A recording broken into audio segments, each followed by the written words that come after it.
Napaka-aesthetic ng atake nitong bottle soap na nabili ko. Also, this lagayan ng sabon para sa aming lababo. Hi guys, it's me, Angelica again. Dito sa bahay, akala mo laging may party. Napakagastos nila sa sabon. Kaya naman, ito yung nagtitrending na Siksik DIY Liquid Dishwashing. Halagang 88 pesos nga meron ka ng 4 liters. At pwedeng-pwede mo tong gawin pang business. Meron silang 16 liters. At kung pang personal use lang naman, meron silang 4 liters. Also guys, premix na rin to. Ilalagay mo na lang yung tubig kung ilang liter.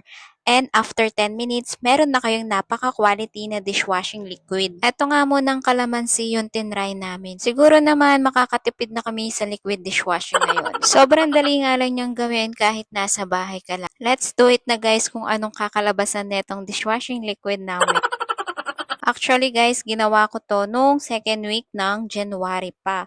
Pero until now, meron pa rin kami. Hinalo-halo ko lang yan dahil mabilis lang naman yung ma-dissolve. Halu-haluin mo lang siya ng maigi para maglapot siya. Pero kami guys, hindi ko na binabad in 24 hours. Kung gagawin mo tong pang business, ibabad mo siya ng 24 hours para mas malapot.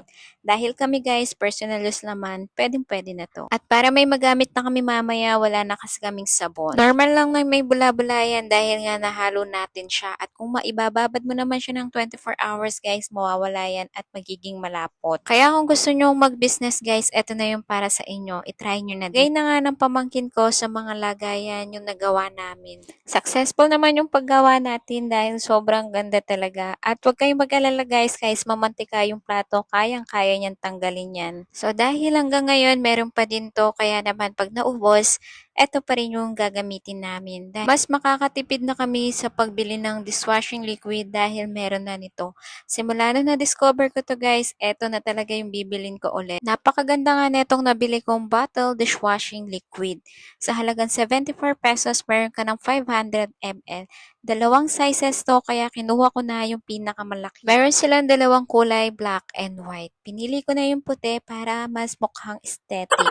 Inalis ko na nga din yung lagayan namin ng panghugas ng plato dyan dahil nga nangangalawang na din siya. Pinalitan ko na nga siya ng plastic para hindi mabilis masira. Actually, madikit naman itong mga libre niyang pandikit. Basta tuyo yung pandidikitan mo guys. Meron din palang pang isahan lang pero pang dalawahan na yung binili ko. Pwede rin tong lagayan ng sabon sa CR pero ako dito ko siya ilalagay sa lababo namin para mas organize yung gamit. Tinry ko nga tong sabon na ginawa namin. Napakabula niya guys kahit may additional water na yan. I-check nyo lang lagi yung comment section ko guys. Doon ko lang nilalagay yung mga link. Thank you for watching. Bye-bye!